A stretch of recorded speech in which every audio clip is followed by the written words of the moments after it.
29শে April দ্বিতীয় দফা নির্বাচন আর দ্বিতীয় দফা নির্বাচনে প্রচারে ব্যস্ত প্রার্থীরা। সিপিআইএম প্রার্থী কলতান দাশগুপ্ত তিনি প্রচার করছেন। দ্বিতীয় দফা ভোটের নির্বাচনের হাতে গোনা আর মাত্র কয়েক ঘন্টা, তার আগে শেষ মুহূর্তে শনিবার সকালে প্রচার সারছেন পানিহাটি বিধানসভার সিপিআইএম প্রার্থী কলতান দাশগুপ্ত। পানিহাটি পৌরসভা রামকৃষ্ণপল্লী অঞ্চলে র্যালি করেন কলতান। যে ছবি আপনাদের দেখানো হচ্ছে, আপনারা জানেন যে 29শে এপ্রিল রাজ্যে দ্বিতীয় দফা নির্বাচন, আর দ্বিতীয় দফা নির্বাচনের মাত্র কয়েক ঘন্টা বাকি। সেক্ষেত্রে দাঁড়িয়ে শেষ মুহূর্তের প্রচার সারছেন প্রার্থীরা। কলতান দাশগুপ্ত পানিহাটি সিপিআইএম প্রার্থী, তিনি প্রচার সারছেন। দ্বিতীয় দফা নির্বাচনের হাতে গোনা আর মাত্র কয়েক ঘন্টা, শেষ লগ্নে প্রচারে ব্যস্ত প্রার্থীরা।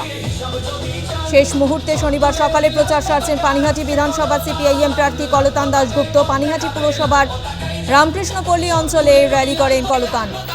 যে ছবি আপনাদের দেখানো হচ্ছে পানিহাটির ছবি, যেখানে পানিহাটি বিধানসভা কেন্দ্রের সিপিআইএম প্রার্থী কলতান দাশগুপ্ত তিনি সকাল থেকেই প্রচার সারছেন।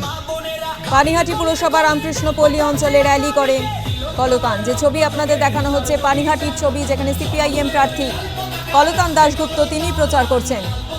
আপনাদের শোনাবো প্রচারে বেরিয়ে কলতান দাশগুপ্ত তিনি কি বলছেন।